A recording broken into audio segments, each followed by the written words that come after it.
Piece எக்ஸிபிஷனை பத்தி அண்ணன் முதன்னைக்கு சொல்லும் போதே சொன்னாரு, இந்த மாதிரி தௌஹீத் ஜமாத்துடைய கொள்கை கிடையாது. பெப்சி குடிக்கிறது, கொக்கோ கோலா குடிக்கிறது, அமெரிக்க பொருள்களை எல்லாம் இது பண்றது தௌஹீத் ஜமாத்துடைய கொள்கை கிடையாது.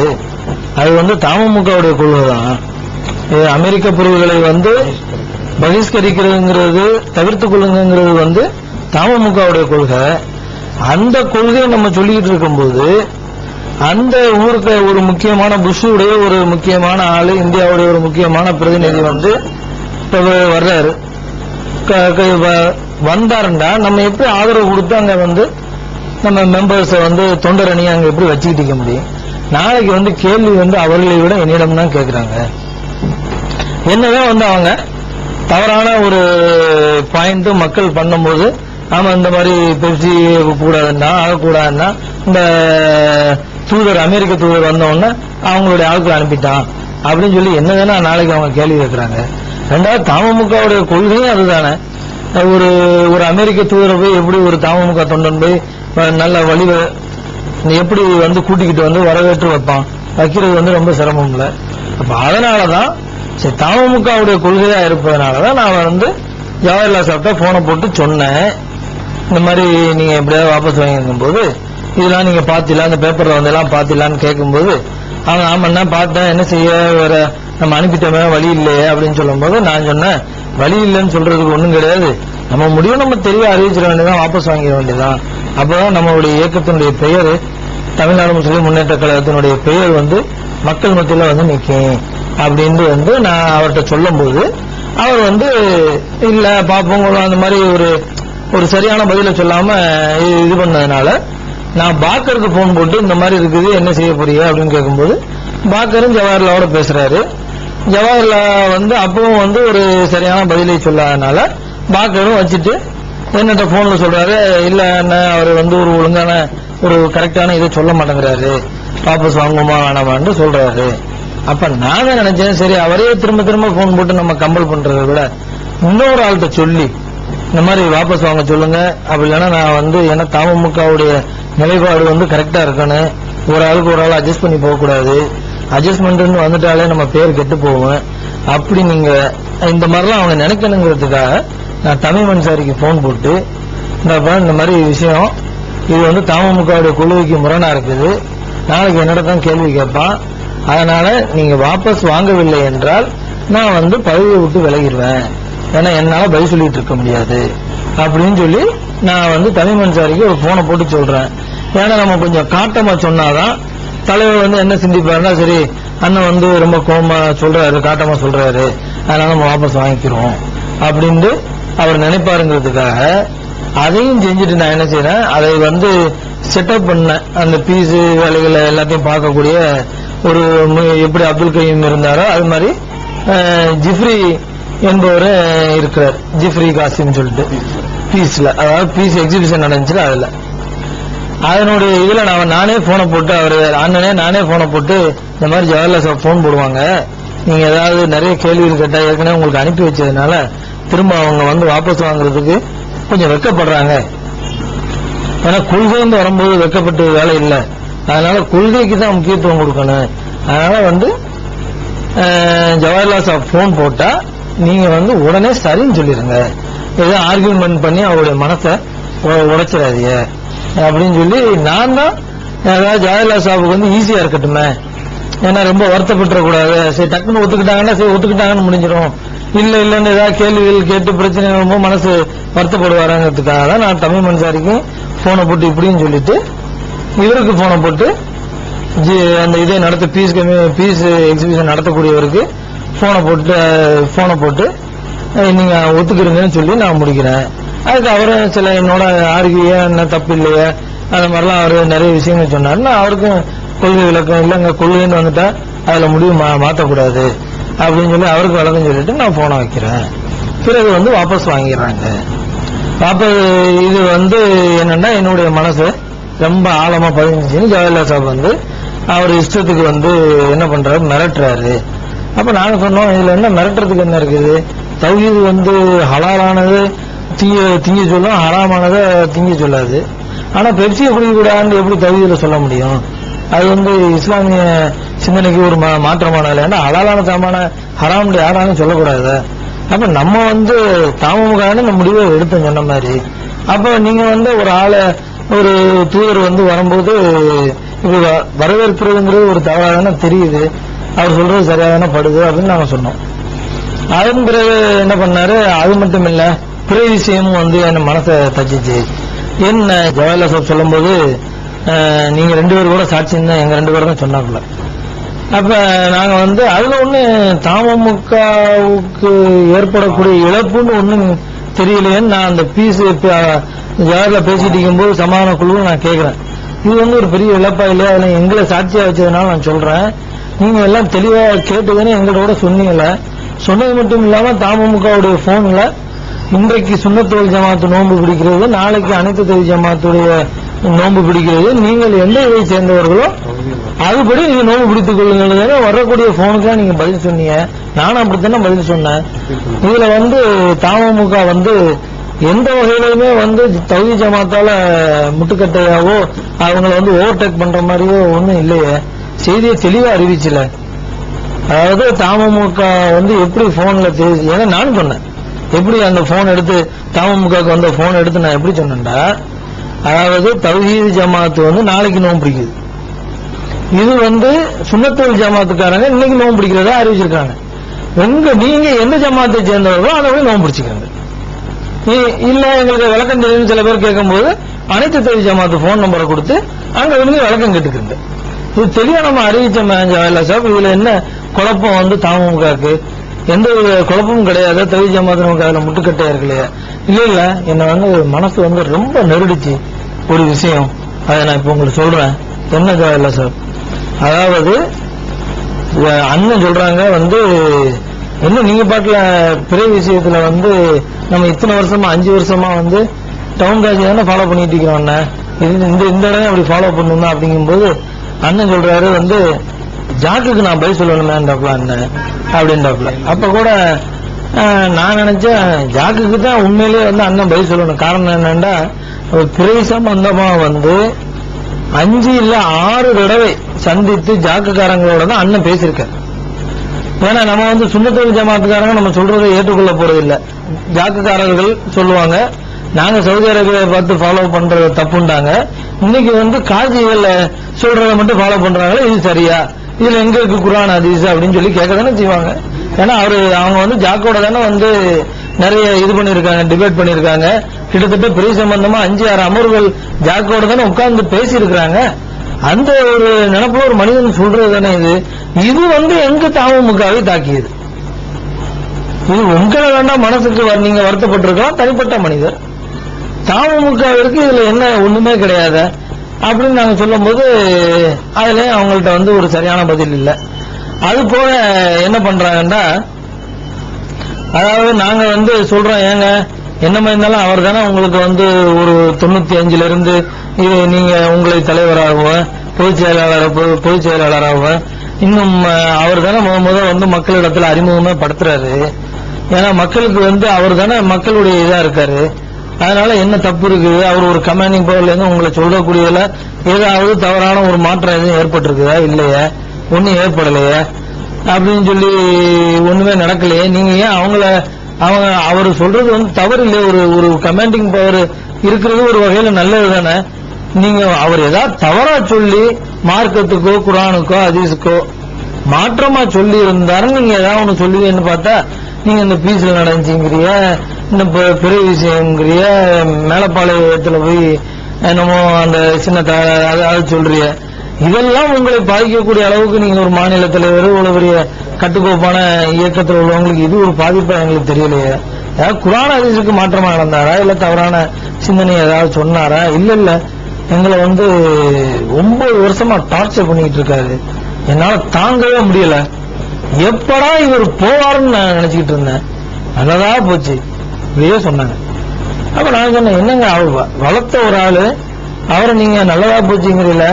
நான் கேட்டேன், அதாவது சில பேர் இப்படி சொல்றாங்களே, அதாவது அண்ணனுடைய முதுகு தேவைப்பட்டுச்சு 95-96 எல்லாம் சவாரி செய்வதற்கு, இப்ப நம்ம வளர்ந்துட்டோங்கிறதுனால அந்த முதுகு தேவையில்லைன்னு நீங்க நினைக்கிறதா சில பேர் சொல்றாங்களே. அது எப்படி? ஆமா, எங்களுக்கு தேவைதான் பட்டுச்சு. அவர் வந்து ஆட்கள் கூட்டத்தை கூட்டி காட்டிக்கிட்டு இருந்தாரு. அதனால எங்களுக்கு தேவை இருந்துச்சு. அவர் வந்து பேசக்கூடிய அவர் வந்து மக்கள் கூட்டத்தை கூட்டினாரு. அதனால நாங்க அவர் சொல்றதெல்லாம் என்ன கேட்டுக்கிட்டே இருந்தோம். எவ்வளவு காலத்துக்கு அந்த டார்ச்சர் எங்களால தாங்கிக்கிட்டு இருக்க முடியும் அப்படின்னு சொல்றாங்க. சாதாரண விஷயத்துக்கெல்லாம் வந்து ஒரு முக்கியமான தலைவரை கட்சியை விட்டு போங்கன்னு விரட்டுறது, அதுவும் நீங்கள் பேசின பேச்சுகள் எல்லாம் பார்த்தா ஏற்கனவே நீங்கள் எல்லாம் ஒரு திட்டம் போட்டு அவரை காய நகர்த்தி வெளியே தள்ள மாதிரி வேற இருக்குது. அவர் போனா போதுங்கிறிய. அதுவும் இல்லாம ஒரு வார்த்தை சொன்னாங்க, நான் வந்து ஜெனீவாவுக்கு போயிட்டு வந்த பிறகு ஜித்தாவில் இறங்குறேன்.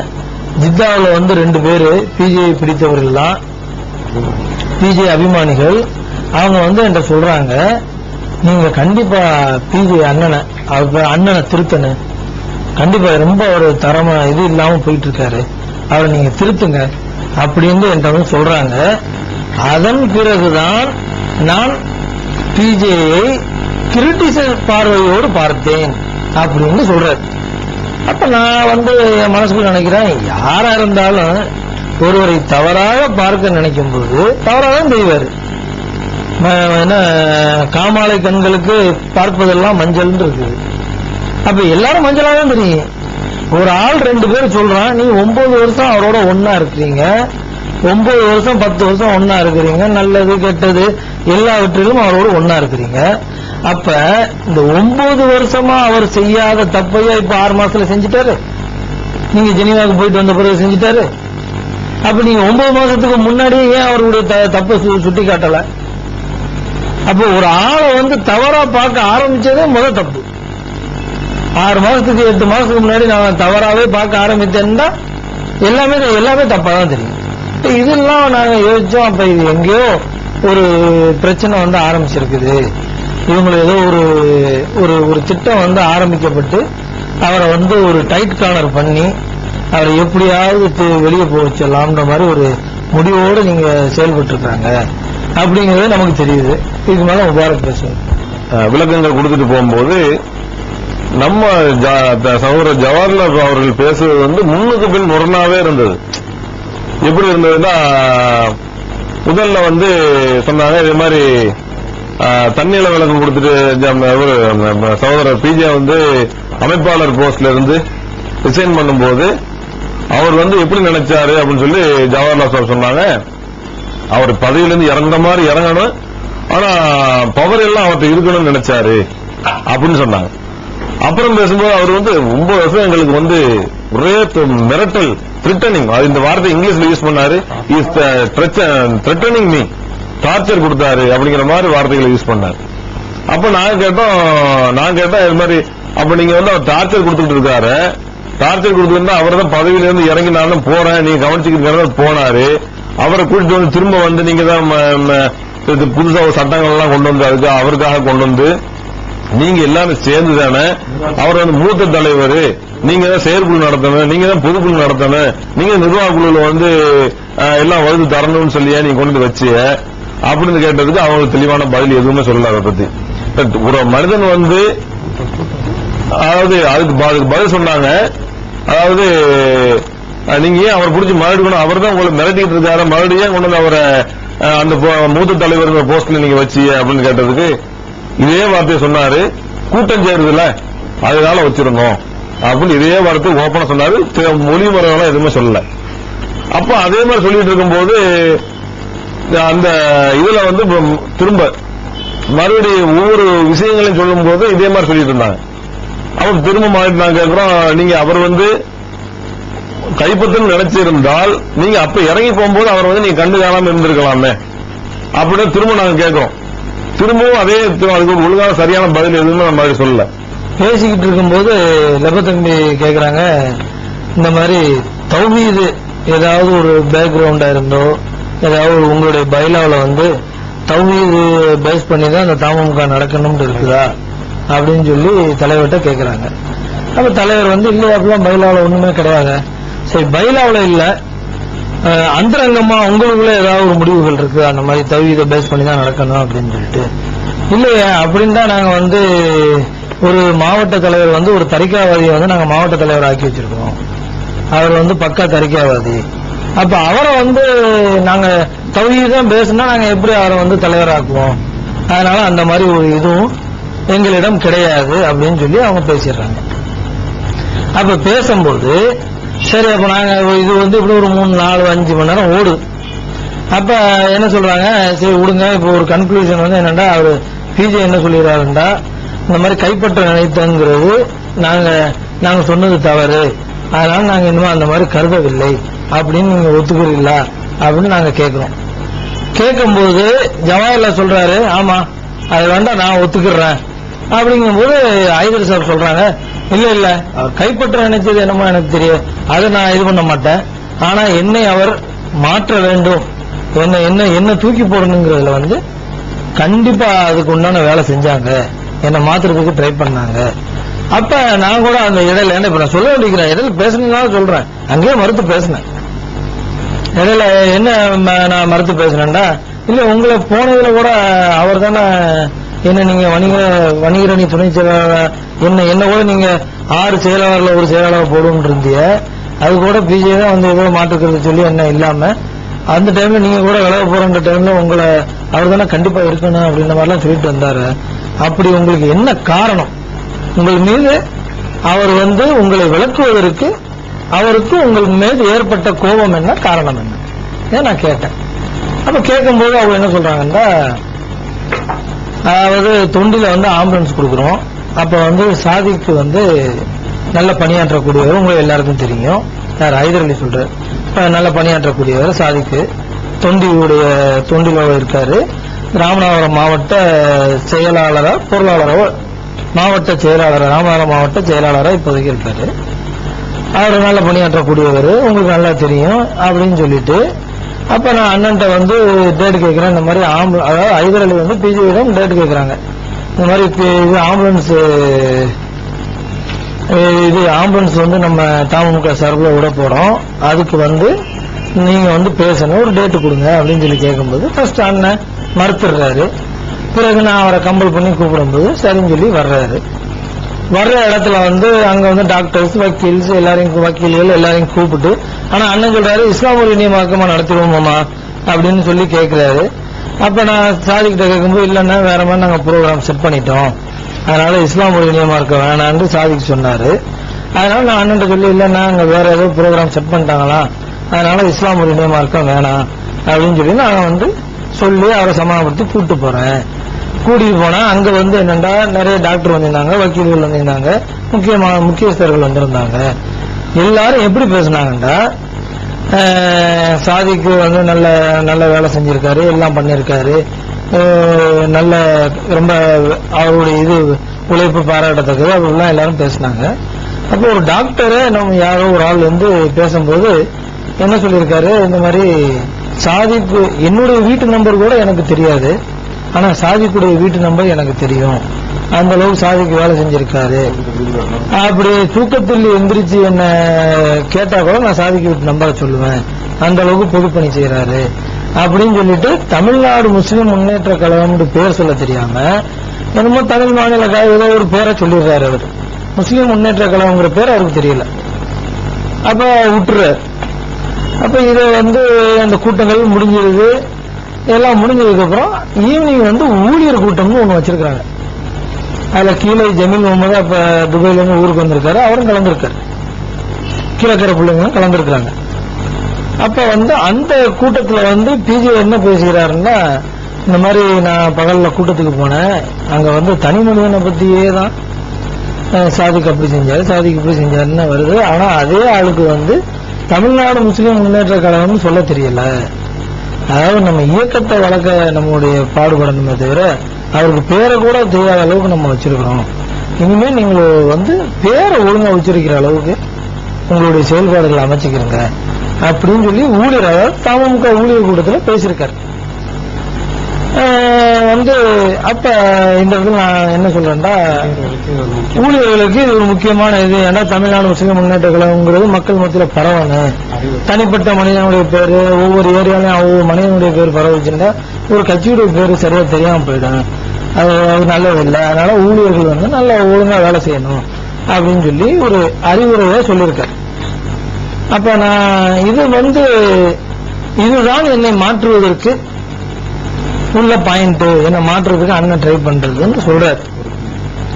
ஆனா முறைப்படி பார்த்தா நம்ம எப்படி கருத்து என்னன்னா, என் மனசுக்கு தோணும் என்னன்னா, சரி அப்படி பார்த்தா சாதிக்கெல்லாம் ட்ரை பண்ணிருக்கேனே பிஜே மாத்துறதுக்கு, இல்ல பிஜே சாதிக்கல செயலாளர் விட்டு மாத்துறதுக்கு ட்ரை பண்ணிருக்கேனே, ஹைதர் அலியை மாத்துறதுக்கு ஒரு காரணமும் சரியா இல்லையே அப்படின்னு சொல்லிட்டு, சரி இது இவங்க அதுல ஒரு புடியா இருந்தாங்க, என்ன மாத்ததான் ட்ரை பண்ணாங்க அப்படின்னு சொல்லிட்டு. அப்ப தமிழ் அன்சாரி ஆமா எனக்கும் தெரியும், ஹைதர் அலியை மாத்ததான் அண்ணன் ட்ரை பண்ணாரு, பிஜே ட்ரை பண்ணாருன்னு சொன்னாங்க. அப்ப சரி பேச்சு போயிட்டு இருக்கும்போது எல்லாம் சரி நீங்க என்ன சொல்றியா, அப்ப உடனே ஜவஹர்லால் சாஹிப் ஹைதர் அலி சாஹிப் சும்மா இருங்க, நம்ம பேசி ஒரு முடிவு எடுப்போம் அப்படின்னு சொல்லி, சரி எல்லாம் நாங்க பேசி ஒரு முடிவு சொல்றோம் அப்படின்னு சொல்றாங்க. சரி நீங்க பேசி முடிவு சொல்லுங்க, நாங்க சமாதான குழுவில் உள்ளவங்க எல்லாரும் வெளியே போயிருக்கிறோம் அப்படின்னு சொல்லி வெளியே போறோம். வெளியே போவதற்கு முன்னாடி நான் தான் ஆரம்பிக்கிறேன். அதாவது ஜவஹர்லால் சாஹிப் அதுக்கு முன்னாடி என்னுடைய கருத்து ஒண்ணு நான் சொல்லிடுறேன். என்னன்னு கேக்குறாங்க, இந்த மாதிரி தௌஹீது பேஸ் இல்லாத தமுமுகவில் என்ன போன்ற தௌஹீதவாதிகள் எல்லாம் கண்டிப்பா உழைக்கவே முடியாது. அதனால உங்க 2 பேரும் வேண்டாம், நாங்க ஒண்ணு சேர்த்து விட்டுருவோம், நீங்க தமுமுகவை பழையபடி இன்ஷா அல்லாஹ் கொண்டு போங்க. ஆனா ஒரு அடிமட்ட தொண்டனா நான் அந்த இயக்கத்தில் இருக்க மாட்டேன். என்னைக்கு தௌஹீது பேஸ் இல்லைன்ட்டு அப்ப நான் கஷ்டப்பட்டு உழைப்பேன். அப்ப முபாரக் சொன்னாரு, இந்த மாதிரி தௌஹீது இப்ப ஒவ்வொரு மாவட்டத்துல நீங்க சொல்றீங்க இந்த மாதிரி தௌஹீது இல்லாத ஒரு தலைவரை தேர்ந்தெடுத்திருக்கிறோம், அதே ஒரு சாட்சியங்கிறிய. நாளைக்கு எல்லா மாவட்ட தலைவர்களும் தௌஹீது அற்றவர்களாக, தரிகாவாதிகளாக, பரலேவிகளாக எல்லாரும் ஒன்னா கூடி மௌலிது ஓதுவாங்க, மீலாது நபி விழா நடத்த சொல்லுவாங்க. அப்ப நீங்க இதெல்லாம் நடத்தினா அந்த தௌஹீதுல எப்படி நாங்க இருக்க முடியும்னு சொல்லிட்டு முபாரக் அவர்கள் கேக்குறாங்க, என்ன நீங்க பதில் சொல்றீங்க? உடனே எல்எம்எஸ் ஆமா அது சரிதானே, நீங்க அதாவது ஒரு இடத்துல பிஜே அவர்கள் இந்த தமுமுகவிற்கு மைனஸ்ன்னு பேசினாங்க. நான் கோர்வையா எனக்கு என்ன மறந்ததுனால அதை எல்எம்எஸ் எடுத்து சொல்றாரு, பிஜே இவ்வளவு பெருசா இந்த கட்சியை வளர்த்தது கொண்டது எல்லாமே பிஜே தான். அவர் இந்த கட்சிக்கு மைனஸ்ங்கிறீல. இந்த தஞ்சாவூர் பேரணிக்கு இவ்வளவு கூட்டம் வந்துச்சு, மைனஸ்னா இவ்வளவு கூட்டம் வர சான்ஸ் இல்லையே. அப்ப நீங்க சொல்ற கருத்து தௌஹீது பேஸ்ல நீங்க பேசுறது சரியா எனக்கும் படல அப்படின்னு சொல்லிட்டு நாங்க 3 பேரு அப்துல் கயீம் எல்லாரும் இந்த தௌஹீது சிந்தனையில ஆரம்ப காலத்துல நாங்கெல்லாம் வந்ததுனால எங்களுக்கு தௌஹீது பேஸா இருக்கணுங்கிறத நாங்க எங்கள்கிட்ட அப்படியே சொல்லி வந்தாங்க எல்லாருமே. தௌஹீது நம்ம பேசு, நம்ம ஜனரஞ்சகமா ஏன் தமுமுக நம்ம போனோம்டா, மற்ற மக்கள்கிட்ட தௌஹீதுன்னு சொல்லி போகும்போது என்ன பண்றான், நம்மளை எதிர்த்துறான், இவன் நஜாத்து, இவன் கையாட்டுவான். இது நம்ம ஒரு சமுதாய அடிப்படையில வச்சு அவனை போய் நம்ம சந்திச்சு அவனுடைய சிரமங்களை, அவனுடைய பிரச்சனைகள்லாம் நம்ம சந்திச்சு அவனுக்கு சரி பண்ணி விடும்போது அவன் ஆட்டோமேட்டிக்கா தௌஹீது பக்கம் திரும்புவான் அப்படின்னு எங்களுக்கு ஆரம்ப காலத்துல சொல்லியிருந்தாங்க. தௌஹீதுங்கிறது எழுதப்படாத ஒரு சட்டம் தான் அப்படின்னு ஏற்கனவே சொல்லப்பட்டது. ஆனா இப்ப அவங்க இல்லைன்னு மறுத்ததுனால நான் மனசு வெம்பி நான் முபாரக்கு இந்த கேள்வியை கேட்டுட்டு இனிமே நாங்க உங்களை சேர்த்து விட்டுருவோம், ஆனா நாங்க தௌஹீதுல இந்த இயக்கத்துல இருக்க மாட்டோம், தமுமுகவுல தமிழ்நாடு முஸ்லீம் முன்னேற்ற கழகத்துல நாங்க இருக்க மாட்டோம், ஏன்னா நாங்க அடிப்படை தௌஹீத்வாதி. அதுக்கு நாங்க கஷ்டப்பட்டு தமிழ்நாடு முஸ்லீம் முன்னேற்ற கழகத்தை வளர்த்து அவன் போய் மீலாது நபி விழாக்கு, மௌலிதுக்கு, தரிகாக்கும் போறதுக்காக நாங்க கஷ்டப்படணும். அந்த கஷ்டம் நாங்க பட வேண்டிய அவசியமே இல்லை அப்படின்னு சொல்லிட்டு நீங்க நல்லபடியா பேசி முடிவெடுங்க அப்படின்னு சொல்லிட்டு நாங்க வெளியில வந்துடுறோம். ஒரு அரை மணி நேரம் அவங்க முடிவு எடுக்கிறாங்க, ஆலோசனை பண்ணிட்டு எங்களை கூப்பிடுறாங்க.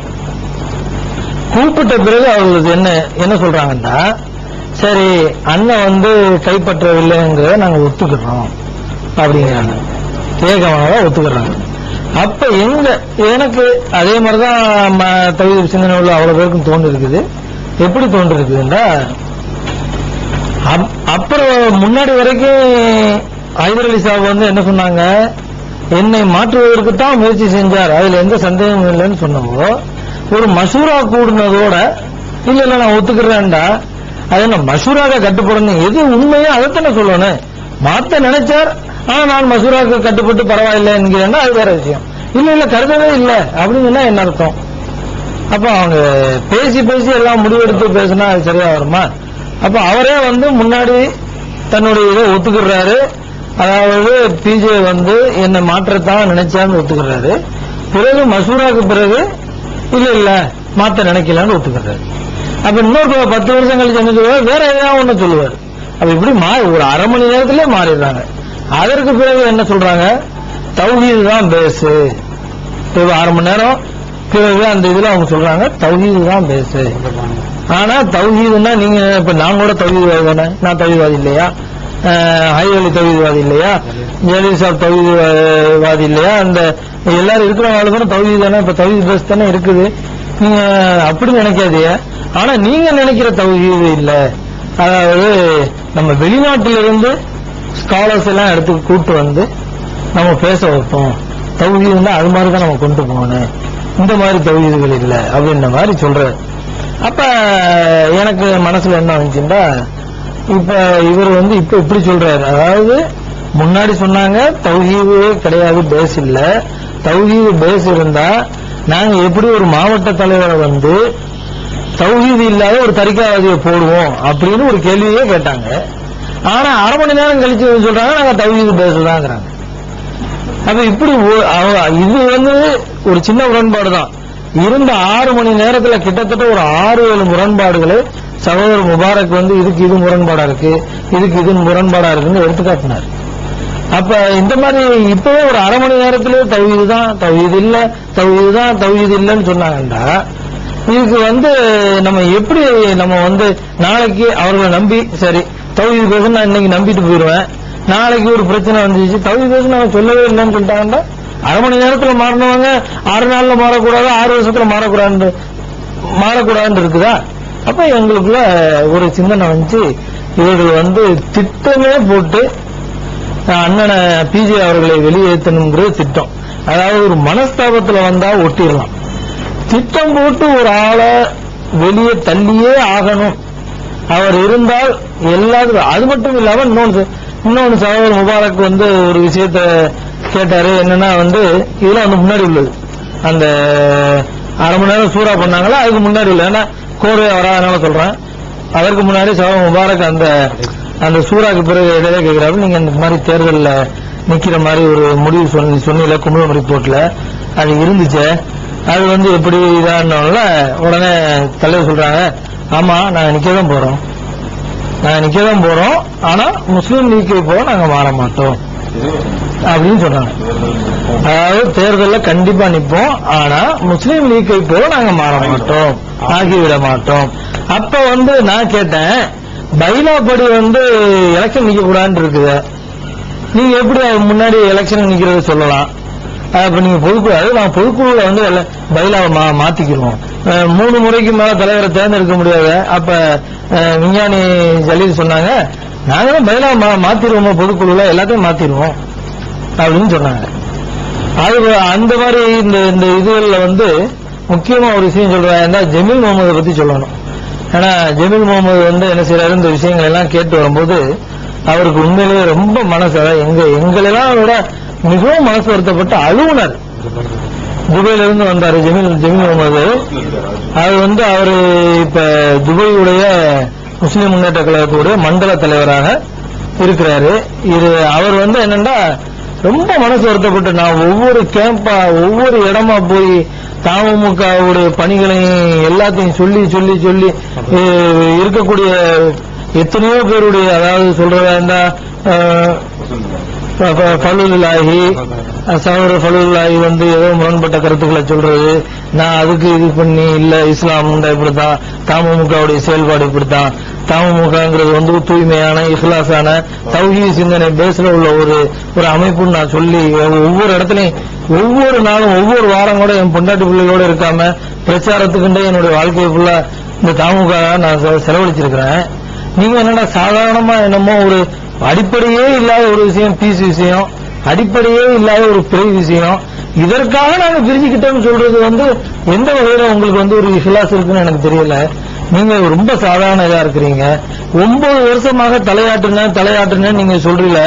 இப்ப உள்ள சமுதாய சூழ்நிலை அலுவலகம் தமுக இவ்வளவு பெருசா வளர்ந்து வந்திருக்குது. மக்கள் மத்தியில நல்ல ஒரு நம்பிக்கை வந்திருக்குது. எல்லாரும் இவங்க தௌஹீதா இருந்தா கூட இந்த சமுதாய பணியை அழகா எடுத்து சொல்லுவாங்க. அவங்க அதுல பாரபட்சம் பார்க்கல. சுன்னத்துல் ஜமாத்து காரனுக்கு ஒரு பாரபட்சமாவும் தௌஹீத்காரங்களுக்கு ஒரு பாரபட்சமும் இல்லாம அவங்க சுன்னத்துல் ஜமாத்தை அரவணைச்சு நம்ம போனதுனால அந்த மக்கள் மத்தியிலையும் நம்ம வென்றெடுக்க முடிஞ்சுச்சு. இவ்வளவுக்கும் காரணம் நீங்க 9 வருஷம் தலையாட்டினதுனாலங்கிறத சாதாரணமா உங்க வார்த்தையிலிருந்து என்னால புரிஞ்சுக்கிற முடியுது. ஏன் இன்னொரு 9 வருஷம் நீங்க தலையாட்டினாதான் என்ன குறைஞ்சு போயிருவீங்க? நீங்க தலைவராக தானே இருக்கிறீங்க, நீங்க செயலாளராக தானே இருக்கிறீங்க. அல்லாஹ்க்கு பயந்து இன்னும் ஒரு 9 வருஷமாவது தலையாட்டிட்டு போங்களா. அவர் மேல தப்பே இருக்கட்டுமே. அவர் என்ன பெரிய பாவ தப்பா பண்ணிட்டாரு, இதை செய்யாதீங்கிறாரு, அதை செய்யுங்கிறாரு. நீங்க உங்களுக்கு கூடி ஒரு மசூரா போட்டு அண்ணன் முடிஞ்சா அவட்ட விலைக்கு சொல்லி பாருங்க. இல்ல நான் இது மாதிரி செய்யட்டேன், இல்ல பிடிவாதம் பிடிக்கிறாரா செஞ்சுட்டு போங்களேன். செய்யறதுனால வளர்ந்துதானே இருக்குது, தேஞ்சா இருக்குது இந்த கட்சி. அவர் எடுத்த பிடிவாதத்து கொள்கையினால தமுக தேஞ்சா போயிருக்குது, கட்டுக்கோப்போட தானே இருக்குது அப்படின்னு சொல்லி ரொம்ப மனசு வருத்தப்பட்டு உருக்கமா அப்படியே அழுது சொன்னான். நீங்க ஏன் இப்படி இருக்கிறீங்க? எல்லாரும் தயவு செய்து மாறுங்க, எல்லாரும் அல்லாஹ்வுடைய பாதைக்கு வாங்கன்னு யார தலைவர்களை பார்த்து ஒரு தொண்டர் பெரிய உறவே நிகழ்த்தினார். அந்த அளவுக்கு தான் அவருடைய பேச்சு அங்க இருந்துச்சு. ரொம்ப வருத்தப்பட்டார். நம்ம இவ்வளவு கஷ்டப்பட்டு நம்ம அந்த வளர்த்த கொள்கைய உப்பு சப்பு இல்லாத ஒரு விஷயத்தை போட்டு சொல்லிக்கிட்டு அவரை விளக்குறதுக்கு இவங்க ட்ரை பண்ணிருக்காங்களே. அவரை இவ்வளவு இன்சல்ட் பண்ணிருக்காங்களே. ஒரு மூத்த தலைவர் இந்த இயக்கத்தை கொண்டு போகணும்னு ரொம்ப ஆர்வமா துடிப்பா அந்த மக்கள் மத்தியில போய் இஸ்லாத்தையும் சரி தமுகவையும் சரி அது ரெண்டையும் சேர்த்து இப்படிதான் போகணும்னு அழகா எடுத்து சொல்லி மக்கள் மத்தியில இவர் தான் தலைவர், இவர் தான் பொதுச்செயலாளர் எடுத்து சொன்ன அந்த ஒரு மனுஷனுக்கு ஒரு நன்றி கடன் கூட இல்லாம இப்படி நடக்கிறீங்களேன்னு ரொம்ப அளவுக்கு சொன்னாரு. அந்த அளவுக்கு எங்களுடைய மனநிலை அங்கு பாதிக்கப்பட்டிருந்துச்சு. எப்படி நாங்க போய் பிஜே அவர்கள்ட்ட பேசும்போது ஏதோ இவர் சண்டை சச்சரவோட கொஞ்சம் கூட தான் சொல்லுவார் நாங்க நினைச்சுதான் போனோம். ஆனா அங்க போய் பார்த்தா அவங்களுடைய மனநிலைகளை பார்த்த பிறகு நாங்க எல்லாம் முடிஞ்ச பிறகு நாங்களா ஒரு முடிவு மசூரா போட்டோம். அதாவது நான் எல்எம்எஸ் எல்லாருமே நின்று ஒரு முடிவு போட்டோம்.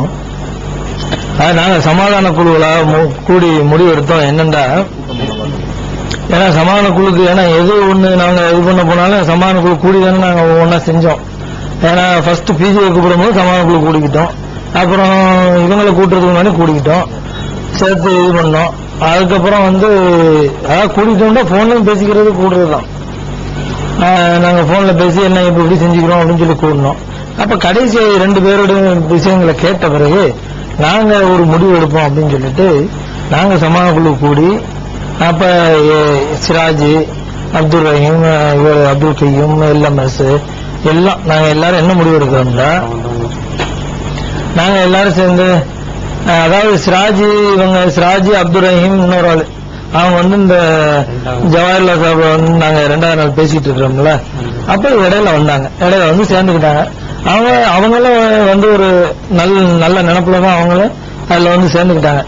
அப்ப நாங்க கூட எல்எம்எஸ் கூப்பிட்டு தனியா கூப்பிட்டு ஏன் இப்படி ஒரு ஆளை கூட்டிகிட்டு போறீங்க அப்படின்னு சொல்லி நாங்க கேட்கும்போது, இல்ல அவங்க தன்னார்வத்தோட வர்றாங்க, அவங்களையும் விடக்கூடாதுல்ல, சரி ஆமா சரி நல்லதுதான், அவங்களும் சரி நியாயமான ஆட்கள் தான், நம்ம மாதிரி ஆட்கள் சரி இருக்கட்டும் சொல்லி நாங்களும் இந்த பேச்செல்லாம் கேட்டு எல்லாம் இது பண்ணி அப்ப நாங்க தனியா கூடுறோம்ல, தனியா கூடி ஒரு முடிவு எடுப்போம்னு சொல்லிட்டு எல்லாரையும் கூப்பிடுறோம். சகோதரர் தொண்டியப்ப ஒரு விஷயத்த சொல்ல மறந்துட்டாங்க, அதை முடிச்சுட்டாங்க. அந்த இதை ஆக்சுவலா அவங்க ஆலோசனை எல்லாம் பண்ணிட்டு வந்ததுக்கு அப்புறம் இந்த சகோதரர் பிஜே சொன்ன விஷயம் அடிப்படை, அதாவது உறுப்பினராக இருக்கிறது அப்படிங்கும் போது முன்னாள் அடிப்படை உறுப்பினராக இருந்தார். நம்ம நினைச்சிட்டு போறது எப்படி போறோம் அப்படின்னா நம்ம ஏத்துட்டு போறோம், அதாவது எங்களுக்கு ஒரே விஷயத்தை வச்சுதான் ஏத்துட்டு போறோம். அடிப்படை உறுப்பினர் பார்த்தீங்கன்னா முன்னாள் இருந்த மாதிரி, அதாவது அவருடைய மூத்த தலைவர் மாதிரி அடிப்படை உறுப்பினர் செஞ்சுட்டு இருந்தார். அந்த மாதிரி இருக்கும். அங்க போனா அவங்க என்ன முடிவுல சொல்றாங்கன்னா, அவர் அடிப்படை உறுப்பினர் பதவியை தான் இருக்கணும், அது மற்றபடி நிர்வாகிகள் எதுலையுமே இருக்கக்கூடாது. 2வது எந்த விமர்சனமும், அதாவது தௌஹீத் பத்திரிகைகள்ல எதுலையுமே எந்த கருத்தும் சொல்லக்கூடாது. அப்படின்னு சொல்லி குறிப்பா ஏகத்துவத்துல எந்த வித விமர்சனம் வரக்கூடாது, உணர்வு ஒற்றுமை இந்த மாதிரி இதுல எதுவுமே வரக்கூடாது. அதாவது அது போக அவங்கள்ட்ட முஸ்லீம் மீடியா வேர்ல்டு, முஸ்லீம் மீடியா ட்ரஸ்ட்ல இருக்கிற அந்த சொத்துக்களும் பத்திரிகைகளையும், அதாவது முஸ்லீம் ட்ரஸ்ட்ல இருக்கிற எண்டையுமே அவருக்கு எதுக்கும் சம்பந்தம் இல்லாம அதாவது தமுகவுக்கு எழுதி தந்துடணும், முழுமை எழுதி தந்துடணும் அப்படின்னு சொல்லி திட்டவட்டமா அறிவிக்கிறாங்க. அப்ப அவங்க நாங்க அறகுறையா தான் சரி சொல்றது, அப்பவே எங்களுக்கு ஓரளவு மன உறுத்திக்கிட்டு இருந்தாலும் இப்ப நான் மாறின சில பேர் சொல்றாங்க. இப்ப என்னன்னா ஒரு பக்கமா போயிட்டாங்க, சமாதான குழுவில் இருந்தவங்க ஒரு பக்கமா சாய்ந்து விட்டார்கள் அப்படிங்கிற பிரச்சாரம் பண்ணிக்கிட்டு இருக்காங்க. அதுபோக சகோதரர் எல்கேகே லெப்பத்தம்பி அவர்கள் அந்த செயற்குழு, அவங்க செயற்குழுல இந்த சமாதான குழுல என்ன நடந்துச்சு அப்படிங்கறத விளக்கமா சொல்லியிருக்காங்க. நாங்க கூட எங்களுடைய சமாதான குழு போறதுனால இவர் பாஜர் கூட அந்த நடந்து என்ன நடக்குது அப்படின்னு கேட்டார். என்கிட்ட போன் பண்ணி கேட்கும்போது நான் சொல்ல மாட்டேன், முடிஞ்சதுக்கு அப்புறம் தான் சொல்லுவது, இப்ப சொல்ல மாட்டேங்கிற இதுலதான் இருந்த போறதில்லை. அதுக்கப்புறமா வந்த பிறகு கூட செயற்குழுல கூட நாங்க இதை பத்தி விளக்கமா சொல்லல. இப்போது அவர்கள் தயாரித்த சிடியில திருச்சியில் நடந்த தௌஹீத் ஜமாத் செயற்குழு கூட்டத்தில் கூட நாங்க எந்த விளக்கத்தையுமே கொடுக்கல. நாங்க எங்க சார்பா சமாதான குழுல போற நடுநிலையா இருந்தனால கொடுக்கல. அப்ப அவங்களாக சமாதான குழுல இருந்த எல்கேகே லெப்பத்தம்பி மூலம் அவர்கள் மூலம் வைத்து அவங்க விளக்கம் சொல்றதுனால நாங்களும் அப்ப எங்களோட நாங்க என்ன நடந்துச்சு அப்படிங்கிற விளக்கம் சொல்றோம் அப்படின்னு சொல்லும் போதுதான் இந்த இதை தயாரிச்சு நாங்க இதுல விளக்கம் சொல்லுங்க மக்களுக்கு சென்றடையணும்னு சொன்னாங்க.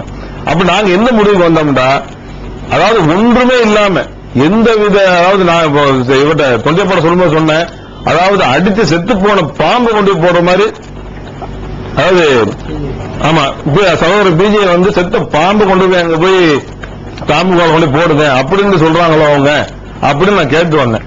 அதுக்கப்புறம் தான் பார்த்தோம் இந்த சமாதான குழு, அதாவது இது சமாதானமே இல்ல, சமரசம் பண்றதுக்கான வாய்ப்பே இல்ல, இது வேஸ்ட். சமாதானம் பண்றதுக்கு ஒரு நியாயம் ஒண்ணு இருக்கணும், இதுக்கு சமாதானம் பண்றது வேஸ்ட் முடிவுக்கு வந்ததுனாலதான், அதாவது இவங்க சொல்றாங்கல்ல, அதாவது அவங்க பக்கம் இந்த சகோதரர் பிஜே பக்கம் நியாயம் இல்லைன்னு சொல்றவங்க ஆரம்பிக்கல சமாதான குழுவை. சமாதான குழு ஆரம்பித்தவர் சகோதரர் அப்துல் கையும், அவங்க தொண்டியப்ப முபாரக் தான் 3 பேர் தான் ஆரம்பிச்சாரு.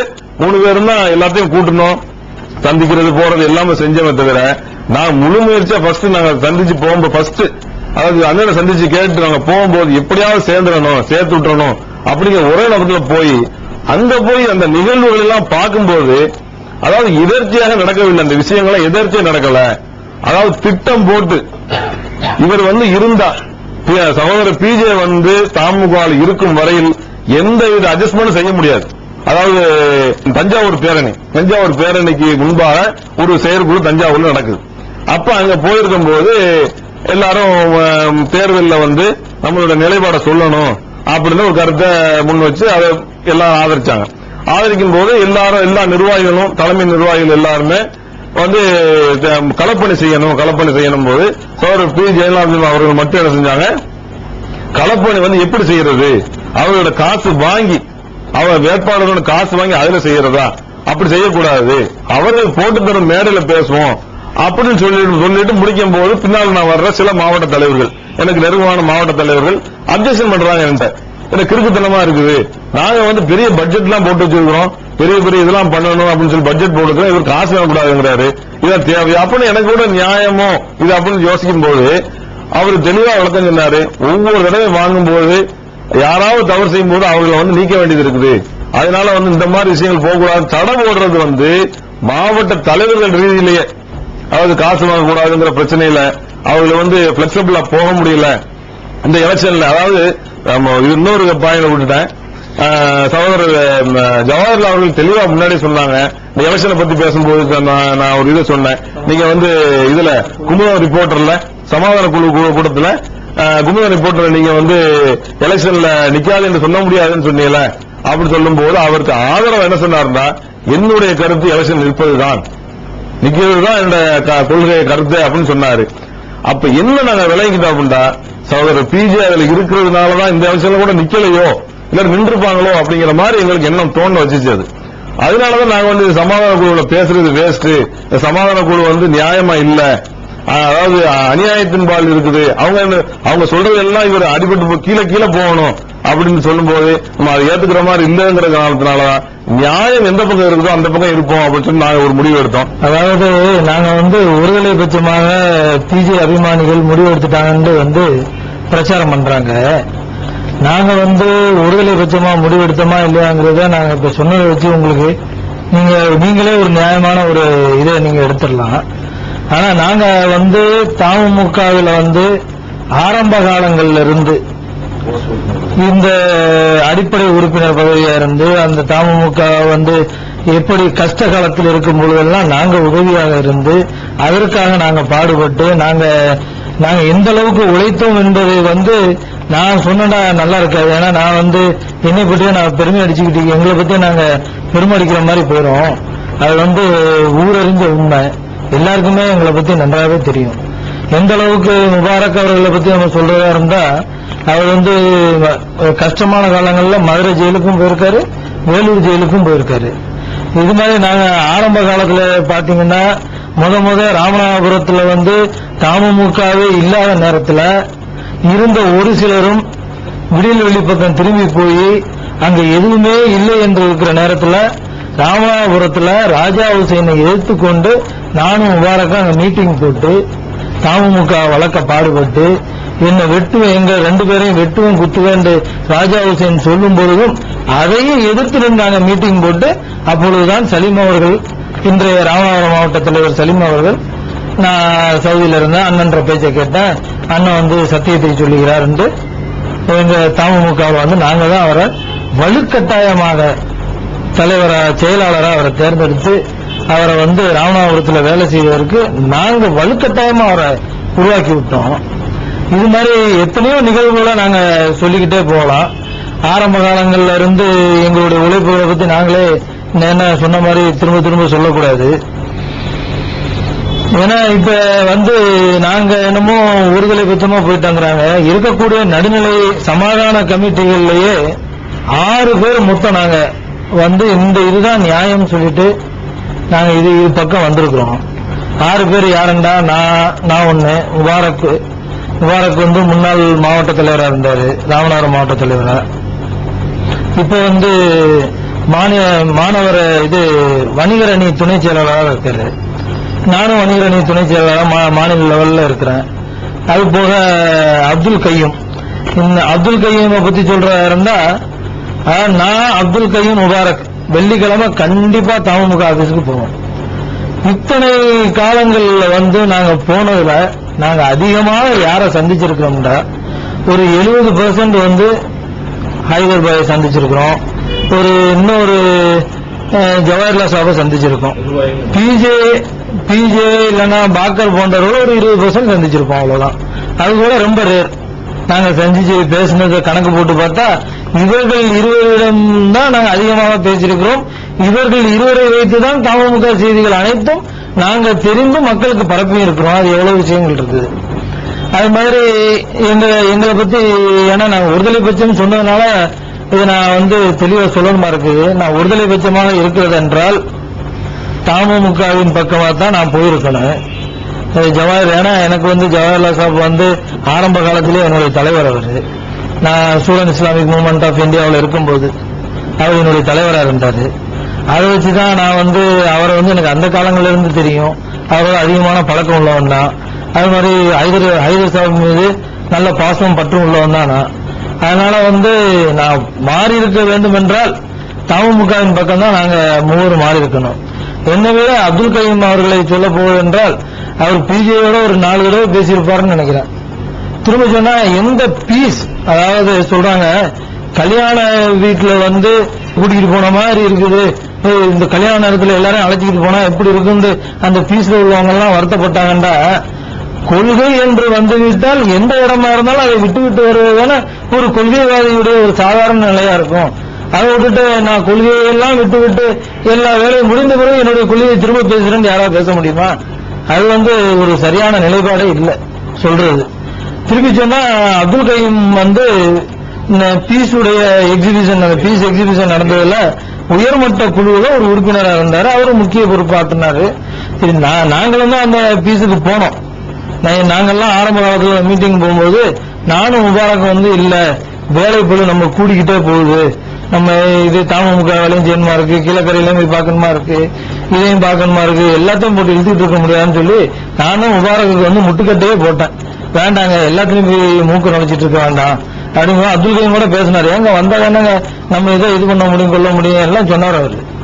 அப்ப நான் சொன்னேன், இல்லங்க நீங்க பொரியல, எங்க சார்பா நீங்க பொரியல, நீங்க இருங்க, அந்த ஜிப்ரி இருக்காரு, எல்லாம் நம்ம பிள்ளைய தானங்க இருக்கிறீங்க. ஏன்னா எங்களால வேலை செய்ய முடியல.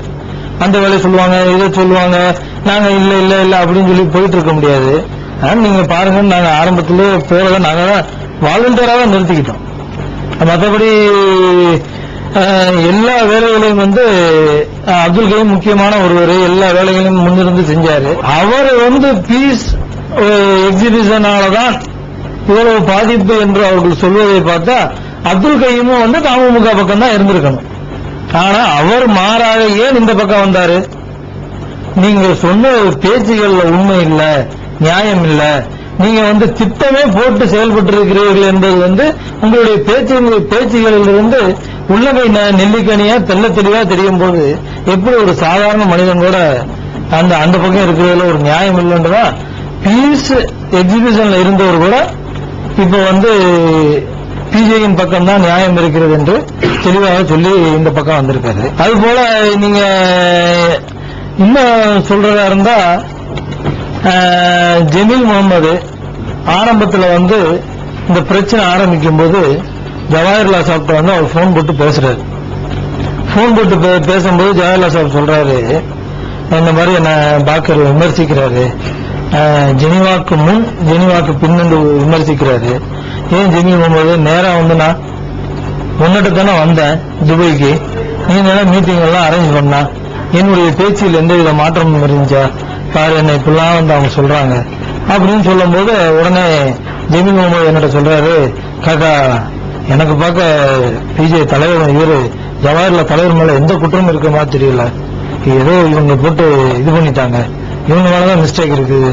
ஆமா இருக்கலாம், ஏன்னா நம்ம இப்ப சமாதான குழுன்னு ஆரம்பிச்சிருக்கிறோம், போய் பிஜேட்ட பேச போறோம், பேசிட்டு அதுக்கப்புறம் அவர்கிட்ட பேசுவோம், எது உண்மையோ அதன் பக்கம் நம்ம இருந்துட்டு போறோம். இப்ப நீ வந்து ஜவாஹர்லால் சொன்ன வரைக்கும் நீ வச்சுக்க, நம்ம போய் பேசிட்டு முடிவெடுப்போம் அப்படின்னு சொல்லும் போது அவன் சரி நீங்க சொல்றது தெரிஞ்சாதான் அவன் பேசிட்டு முடிப்பான், எனக்கு வந்து ஜவாஹர்லால் மேலதான் நம்பிக்கை இருக்குது அப்படின்னு சொல்லிட்டு வர்றான். அப்ப பிஜேயிடம் பேசும்போது கூட பிஜேயிடம் பேசி முடிச்சுட்டு அவன் சொல்றான், என்ன மாதிரி கொஞ்சம் கூட வேணா சொல்லுவாங்க, அதனால இருக்கட்டும் நம்ம அங்கேயும் கேட்டுக்கிறோம் அப்படின்னு சொல்லிட்டு அந்த பக்கம் போய் அவன் கேட்ட பிறகு அவனுடைய மனநிலை எந்த அளவுக்கு மாறியது என்றால், இவர்கள் வந்து முழுக்க முழுக்க ஒரு மூத்த தலைவரை அப்படியே தூக்கி ஒரு குப்பையில் வீசுவதை போல வீசி இருக்கிறாங்க அப்படின்னு சொல்லிட்டு 10 நிமிஷம் ஒரு அழகான பயான் அந்த மக்களுக்கு மத்தியில அவ்வளவு உருக்கமா அழுது பயான் பண்ணிட்டு தெளிவா வெளியே வந்து சொன்னா, நான் என்னமோ நினைச்சேன், நிச்சயம் வந்து இது பெரிய சதி திட்டமே தீட்டப்பட்டு ஒரு பெரிய செட்டப்லயே இதை செய்திருக்கிறாங்க, அதனால அல்லாஹ் நிச்சயம் வந்து இந்த தௌஹீத் ஜமாத் பக்கம் வெற்றியை கொடுப்பான் அப்படின்னு சொல்லி அவன் துவா செஞ்சுட்டு வந்தான். நான் இதெல்லாம் ஏன் சொல்றேன்னா, நாங்க உழைத்தது வந்து நிச்சயம் அவர்களுக்கு தெரியும், எங்களுடைய குணங்களும் நிச்சயம் அவர்களுக்கு தெரியும், நாங்கள் எந்த அளவுக்கு அவர்களுடன் உறவாடினோம் என்பதும் நிச்சயம் அவர்களுக்கு தெரியும். இவ்வளவும் தெரிந்து எங்களை வந்து பிஜே அபிமானிகள் என்று சொல்லுவது வந்து, அதாவது ஒருவர் வந்து மார்க்கத்தை பயன் பண்ணுகிறார், நல்ல விஷயத்தை சொல்லும் பொழுது அவர் மீது அன்பு வருவது தப்பா? அது மாதிரி நீங்க சமுதாயத்துக்காக உழைச்சிய உங்க மேலே எங்களுக்கு அன்பு இருந்துச்சு, அது தப்பா? ரெண்டுமே தவறு கிடையாது. எது நியாயம் என்று தெரிந்துதான் நாங்கள் இதன் பக்கம் வந்தேமே ஒழிய யாருக்காகவுமோ எதற்காகவுமோ வரவில்லை. ஆகையால் இன்ஷா அல்லாஹ் இதை நீங்க நல்லா தெரிஞ்சுக்கிட்டு நீங்க உங்களுடைய முடிவுகளை நாங்கள் பேசியதை வைத்து நீங்கள் எடுத்துக்கொள்ளுங்கள். அதாவது இது வந்து இந்த அவங்கள்ட்ட வந்து நாங்கள் முடிவு சொன்னோம்ல, பிஜே வந்து இந்த கைப்பற்றக்கூடிய விஷயத்தை வந்து அவங்க மறுத்துறோம்னு சொன்னது, யாரு வந்து இதை கைப்பற்றினதாக மக்கள் இடத்துல போய் பரப்புனாங்க. மாவட்ட தலைவர்கள்ட்ட முக்கியமான பொறுப்பு உள்ளவங்கெல்லாம் பிஜே வந்து தமுக கைப்பற்ற போறாரு, ஏன்னா பிஜே வந்து என்னமோ வேற்று கிரகத்தில் இருக்கிற மாதிரி வந்து திடீர்னு விழுந்து கைப்பற்ற போற மாதிரி ஒரு பேச்சை உருவாக்கி விட்டாங்கல்ல. இப்ப அதை வந்து என்ன சொன்னாருன்னா, பிஜே என்ன சொன்னாருன்னா, அந்த மாதிரி பரப்பியவர்கள் மீது நடவடிக்கை எடுக்கணும் அப்படின்னு சொல்லியிருந்தார். மூணாவது ரெண்டையும் ஒத்துக்கொண்டார்கள், நான் உறுப்பினரா பழைய மாதிரி இருக்கிறேன் அப்படின்றாங்க. அப்ப நாங்க அந்த விஷயம் இந்த இதெல்லாம் அவங்க அரை மணி நேரம் முடிவுகள்லாம் எடுத்து முடிச்சுட்டு பேசி முடிச்சுட்டு அவங்க சொல்லும் போது நாங்க தகுதி பேசலதான் இருக்கிறோம், அது போக நாங்க வந்து இதை ஒத்துக்கிறோம், அவர் வந்து கைப்பற்ற நினைத்தார் என்பது தவறு, அவர் கைப்பற்ற நினைக்கவில்லை என்பதை நாங்கள் ஒத்துக்கொள்கிறோம் அப்படின்னு சொல்லிட்டு 2வது பாயிண்ட் வச்சது வந்து நடவடிக்கை எடுங்க பாயிண்ட்டுக்கு நடவடிக்கை எடுங்க, அதாவது யார் பரப்பினார்களோ அவர்கள் மீது நடவடிக்கை எடுங்கிறது அந்த பாயிண்ட். ஆனா அவங்க சொல்றாங்க நாங்க நடவடிக்கை எடுக்க மாட்டோம் அப்படின்னு சொல்றாங்க. அப்ப வந்து அங்க கசமசாவாகி அது நடவடிக்கை எடுக்கட்டா வரமாட்டாரா, ஒரு சமாதானம் பேசி வச்சு பரவாயில்ல அவர் சொல்றாருல நீங்க நடவடிக்கை எடுக்க வேண்டியதுதானே அப்படின்னு சொல்லி சொல்லும் போது இல்ல ஐபி மேல நாங்க நடவடிக்கை எடுக்க முடியும், ஐபி தானே சொன்னாரு. அப்ப நான் சொன்னேன் ஐபி சொன்னாருங்கிறீங்க, ஐபி சொன்னதுதான் ஐபி பரப்புனானா? யார் ஐபி வந்து ஒரு ஆளிடம் சொல்லிடுறாரு, அந்த ஆளுடைய கடமை என்ன?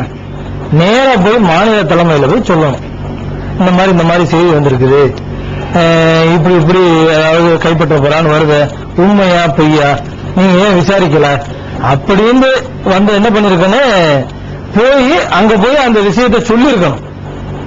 அதை விட்டுட்டு ஒரு 2 மாவட்ட தலைவருக்கு 2 முக்கியமான மாவட்டத்தில் உள்ளவங்களை கூப்பிட்டுக்கிட்டு அவங்க அதை பத்தியே தெரியாது, சத்தியம் பண்ணிட்டா நான் முக்கியமான ஒரு விஷயம் சொல்ல போறேன், என்ன விஷயங்க பிஜே இந்த மாதிரி கைப்பற்ற போறாராம்.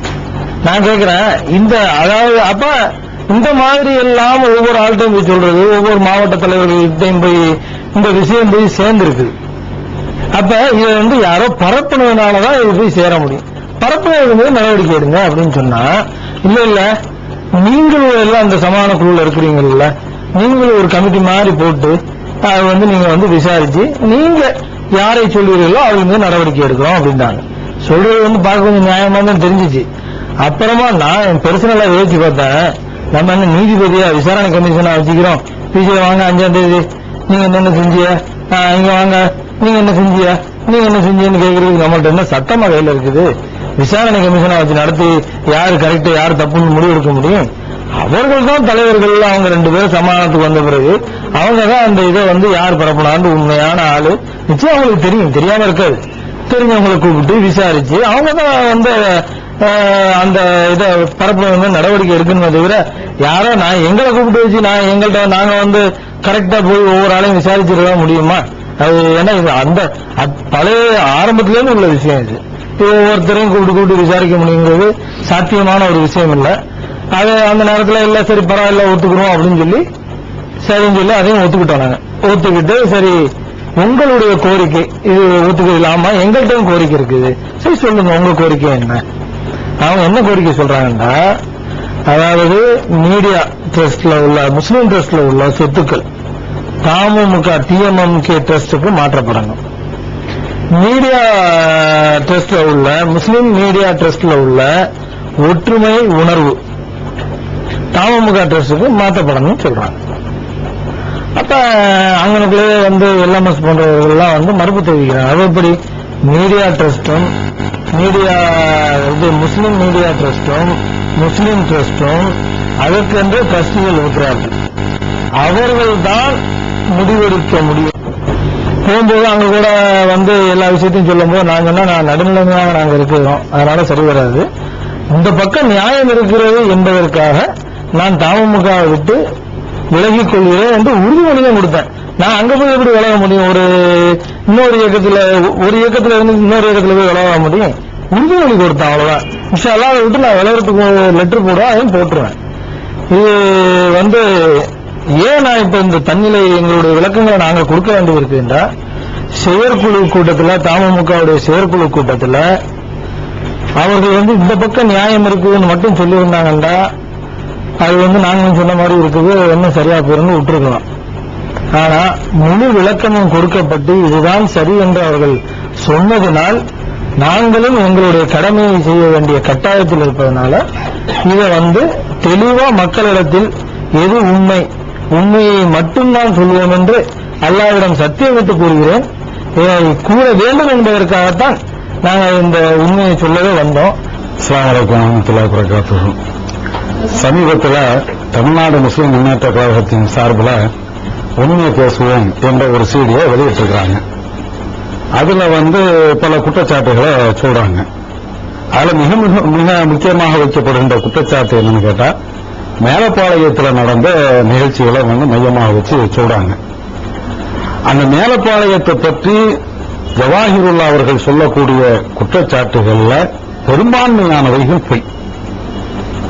எந்த அளவுக்கு அவரால் பொய் சொல்ல முடியுமோ அந்த அளவுக்கு அதுல பொய் சொல்லி இருக்கிறாரு. இதைத்தான் நாங்க அதை நேரடியாக அந்த சீடியை பார்க்கும்போது விளங்கிக் கொண்டோம். இன்னும் சொல்ல போனா மேலப்பாளைய விஷயத்தை பொறுத்தவரையிலையும் புரொஃபசர் அவருடைய கோணத்தில் அந்த சீட்ல வளர்க்கிறாரு. எதா இருந்தாலும் 2 சாராரையும் வச்சுதான் விசாரிக்கணும், அதுக்கப்புறம் முடிவுக்கு வரணும் அப்படின்னு சொல்லி அவருடைய வாதத்தை வைக்கிறார். இந்த வாதத்தில் அவர் உண்மையாளராக இருந்தா என்ன செஞ்சிருக்கோம்னு கேட்டா, மேலப்பாளையத்தில் நடந்த அந்த நிகழ்ச்சிகளை ஒரு தரப்பில் மாத்திரம், அதாவது தமுமுக தரப்பில் மாத்திரம் கேட்காம அங்கு இருக்கக்கூடிய தௌஹீத் ஜமாத்தை அணுகி கேட்டிருக்கணும். தமுமுகவுடைய மாநில பேச்சாளர் இருக்கக்கூடிய ஷம்சுல்லுஹாவை அல்லது என்ன இவங்க எல்லாம் வச்சு கேட்டு விசாரிச்சு அதுக்கப்புறம் ஒரு முடிவு சொன்னா ஒரு நியாயமா இருக்கும். ஒருதலை பட்சமானது அவர் முடிவு எடுத்து அதனாலேயே பல பொய்களையும் சொல்ல வேண்டிய ஒரு நிலைக்கு அவர் தள்ளப்பட்டிருக்கிறாரு. சுருக்கமா சொல்ல போனா மேலப்பாளையத்தினுடைய அந்த விஷயங்கள் பலது பொய்யாத்தான் இருக்குது. அதுல பொய்யில ஒவ்வொன்னா நான் சொல்லிக்கிட்டே வரேன். ஷம்சுல்லுஹா அவர்களை சந்திக்க போறாங்க. சந்திச்சுட்டு இந்த மாதிரி ஆம்புலன்ஸ் அறிமுக நிகழ்ச்சி நடக்கின்றது, 18ஆம் தேதி நடக்க போகுது, இவங்க எல்லாம் பாட்டு கலந்து கொள்ள போறாங்க. எஸ்.எஸ். ஹைதர் அலி ஆலிம் சாமி நாங்க அழைச்சிருக்கோம், நீங்களும் வரணும் அப்படின்னு இந்த அழைப்பை கொடுக்கறாங்க. ஷம்சுல்லுஹா அவர்கள் என்ன சொல்றாருன்னா, நான் வருகிறேன் அப்படின்னு சொல்றார். முதல்ல வருகிறேன் என்று சொல்கின்றார். அதுக்கு சில மணி நேரங்கள் கழித்து வெளியூர்ல இருந்து அவர் சொல்லக்கூடிய தகவல் என்னன்னா, மொஹிதீன் என்று சொல்லக்கூடிய நம்முடைய மேலப்பாளைய நகர செயலாளருக்கு அவர் சொல்லக்கூடிய தகவல் என்னன்னா, எஸ்.எஸ். ஹைதர் அலி வந்தால் நான் வரமாட்டேன், அவரை நீங்கள் அழைக்க கூடாதுங்கிறாங்க. இல்ல நீங்க ஊருக்கு வாங்க, ஊருக்கு வந்த பிறகு பேசலாம் அப்படின்னு சொல்லிட்டு ஷம்சுல்லுஹா ரஹ்மானி அவர்கள் ஊருக்கு வந்த பிறகு நம்முடைய நகர நிர்வாகிகள் சந்தித்து பேசுறாங்க.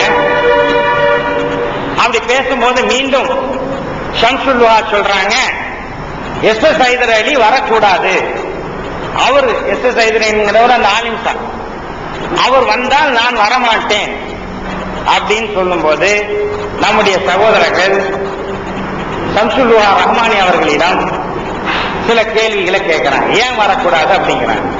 அவரு தௌஹீதுக்கு எதிரி, ஆனால வரக்கூடாது அப்படின்னு பதில் வருது. அப்போ நம்ம மேலப்பாளைய நகர நிர்வாகிகள் திருப்பி கேட்கிறாங்க, நான் சொல்லக்கூடிய இந்த செய்தியை மேலப்பாளைய நகர நிர்வாகிகளுடைய தொலைபேசி எண்களை கூட நான் கொடுக்கிறேன், அவங்கள்ட்டே கூட நீங்க என்ன செஞ்சுக்கலாம், ரெஃபர் பண்ணி கேட்டுக்கலாம். உதாரணமாக மேலப்பாளைய நகரத்தினுடைய பொறுப்பில் இருக்கக்கூடிய ஒரு சகோதரர் மொஹிதீன், அவருடைய போன் நம்பர் 0462-310-3645 0462-310-3645. ஷம்சுல்லுஹா ரஹ்மானிட்ட நம்ம சகோதரர்கள் கேட்கிறாங்க, ஒரு தௌஹீதுக்கு எதிரி ஆனால இந்த நிகழ்ச்சிக்கு வரக்கூடாதுன்னு நீங்க சொல்றீங்களே, சில மாதங்களுக்கு முன்னால் தொண்டியில வரதட்சணை எதிர்ப்பு கூட்டத்திலே நம்முடைய சகோதரர் பிஜே அவர்களும் தௌஹீதை தமிழ்நாட்டில் மிக வலிமையாக எதிர்க்கக்கூடிய முஸ்தபா ரஷாதியும் ஒரே மேடையில ஒரே நிகழ்ச்சியில பங்கு கொண்டாங்களே, அது மட்டும் எப்படின்னு கேட்கிறாங்க. இரண்டாவதாக அவங்க கேட்கிறாங்க, மேலப்பாளையத்தில் உங்களுக்கு தெரியும், சில ஆண்டுகளுக்கு முன்னால் அப்துல் ரஷீத் கொலை வழக்குக்கு பிறகு சிலை உடைப்பு நடக்குது. சிலைகளை உடைச்சி ஒரு பெரிய ஒரு பதட்டமான ஒரு சூழ்நிலை ஏற்படுது. என்எஸ்ஏ ஆக்ட்ல எல்லாம் கைது செஞ்சாங்கிறதெல்லாம் நீங்க நினைவிலே வைத்திருக்கீங்க. அப்ப அந்த நேரத்தில் சிலை உடைப்பு சம்பந்தமாக கைதை எதிர்த்து மேலப்பாளையத்தில் ஒரு பெரிய ஆர்ப்பாட்டம் நடத்தினோமே, அதுல அப்போது தௌஹீத் ஜமாத்தினுடைய தலைவராக இருந்த மௌலவி ஹாமித் பக்ரி சாஹிப் அவர்களும் மேலப்பாளையத்தில் தௌஹீதை எதிர்க்கக்கூடிய B.A. காஜா முஹிதீன் ஆலிம்சா என்கின்ற இன்னொரு ஆலிம்சாவும் ஒரே மேடையில பேசினாங்களே, அது எப்படின்னு கேட்கிறாங்க. அது போகட்டும். பாளையங்கோட்டை எம்எல்ஏ மொய்தீன் கான் சென்ற ஆண்டு ரமலானில் இஃப்தார் நிகழ்ச்சி நடத்துறாரு. அதுல நீங்களும் பங்கு கொண்டீங்க. இந்த வாப்பா நாயகர் இருக்காரு பாருங்க, தரிகா கோஷ்டி, அவரும் பங்கு கொண்டாரு. அது எப்படின்னு கேட்கிறாங்க. என்ன சொல்றாருன்னா, சம்சுலுகாவை ஆம்புலன்ஸ் நிகழ்ச்சிக்காக வேண்டி அவங்க நிர்வாகிகள், தமுகவுடைய மேலப்பாளைய நகர நிர்வாகிகள் கூப்பிட்டாங்களாம். அப்ப இவர் வர மறுத்தாராம். அதே நேரத்தில் என்ன சொல்றாங்கன்னா, SS ஹைதர் அலி நீங்க போட்டதுனால நான் வரல அப்படின்னாராம். உடனே அந்த நகர நிர்வாகிகள் சில வாதங்களை எடுத்து வைத்தார்கள் அப்படின்னு சொல்றாரு புரொஃபசர் ஜவாஹிருல்லா அந்த சீடியில. நகர நிர்வாகிகள் எடுத்து வச்ச வாதம் என்னன்னு கேட்டா, ஒண்ணு தொண்டில பிஜேயும் முஸ்தபா ரஷாதையும் கலந்துக்கிட்டாங்கல்ல, 2 பேரும் சேர்ந்தானே இருந்தாங்க, அது ஆதாரம் காட்டினாங்களாம். அடுத்து அப்துல் ரஷீது கொலை வழக்குல அன்னைக்கு அதாவது தௌஹீத் ஜமாத்துடைய தலைவராக இருந்த அதாவது ஹாமித் பக்ரி அவர்களும், அதே போன்று PIK காஜாமேரி மேலப்பாளத்தில் இருக்கக்கூடிய குராஃபி மௌலவிகள் ஒரு ஆள், சிறுக்கு ஆதரிக்கக்கூடிய மௌலவிகள் ஒரு ஆள், இந்த 2 பேரும் கலந்துதானே இருக்கிறாங்க. இந்த மாதிரி வாதம். அதே மாதிரி TP மைதீன் கான் ஒரு விருந்து கூப்பிட்டாரு. இந்த விருந்துக்கு அதாவது இஃப்தார் விருந்து கூப்பிட்டாரு, அதுக்கு லுஹானா போத்தானே செஞ்சாங்க. அதே மாதிரி இந்த ஆம்புலன்ஸ் நிகழ்ச்சிக்கு இவர் வர வேண்டியதானு வாதங்கள் வச்சாங்களாம். யார்கிட்ட எடுத்து வச்சாங்க? இந்த வாதங்கள் பேசப்படுகின்ற போது நானும் லுஹாவும் இருக்கணும். நகர நிர்வாகிகள்கிட்ட பேசும்போது நானும் லுஹான் தான் இருக்கணும். அந்த தரப்புல நகர தலைவர், செயலாளர், பொருளாளர், துணைத் தலைவர், இத்தனை 4 பேரும் இருக்கிறாங்க. இப்ப எங்களுக்கு மத்தியில நடந்த இதுல வாதங்கள் வைக்கவே இல்லை. ஒண்ணே தவிர எதை வைக்கிறாங்க அப்படின்னு கேட்டாச்சுன்னா, அதாவது இந்த தொண்டியில பிஜேயும் முஸ்தபா ரஷாதி 2 பேரும் கலந்துகிட்டது மட்டும்தான் சொல்றாங்க. அப்பவுமே அந்த இடத்த மறுப்பு தெரிவிச்சிட்டோம். உடனே மறுப்பு தெரிவிச்ச அந்த நிகழ்ச்சி வேறு, இந்த நிகழ்ச்சி வேறு. அது முஸ்தபா ரஷாதி நம்ம கொள்கைக்கு அதாவது வரதட்சணை வாங்கக்கூடாது என்ற நிலைக்கு அவர் வந்தாரு. 2 பேரும் சேர்ந்துக்கிட்டாங்க. இது அப்படி இல்ல, தமுக நம்முடைய நிலையை, அதான் நாம செய்யக்கூடிய அந்த பணியை பறைசாற்றக்கூடிய ஒரு நிகழ்ச்சி. அதனால இதுக்கும் அதுக்கு சம்பந்தம் போடாதீங்கன்னா, சம்பந்தம் போடாதீங்கன்னு சொன்ன மாத்திரம் இல்ல, அங்க வந்திருக்கக்கூடிய 4 நிர்வாகிகளும் நாங்க செஞ்சது தப்புதான் என்று ஒத்துக்கிட்டாங்க. எதை ஒத்துக்கிட்டாங்க? SS ஹைதர் அலியை இந்த தமுக நிகழ்ச்சிக்கு கூப்பிட்டது தப்புதான், இப்படியே ஒத்துக்கொண்டார்கள். அவங்க மட்டும் ஒத்துக்கல. அதற்கு பின்னால சில நாட்கள் கழித்து இதே லுஹா அவர்கள்ட்ட ஜவாஹிருல்லா, பேராசிரியர் ஜவாஹிருல்லா போன்ல பேசும்போதும் SS ஹைதர் அலியை நாங்க ஒத்துக்கிட்டோம், அதாவது கூப்பிடுறது தப்புதான், இனிமேல் கூப்பிட மாட்டேன் அப்படிதான் சொன்னாங்க. இந்த நகர நிர்வாகிகளும் அடிஷனலா என்ன வாதத்தை எடுத்து வச்சாங்கன்னா, கூப்பிட்டது தப்புதான், அது நாங்க உணர்ந்துட்டோம், ஆனா இப்ப கூப்பிட்டுட்டோமே என்ன செய்யறது, கூப்பிட்டாச்சு, ஒரு ஆளை கூப்பிட்டாச்சு, என்ன செய்யறது, அது தடுக்க முடியாத, இப்படித்தான் அவங்க பேசினாங்களே தவிர ஏதோ அது நியாயப்படுத்தி மாதிரி அவரு பேசல.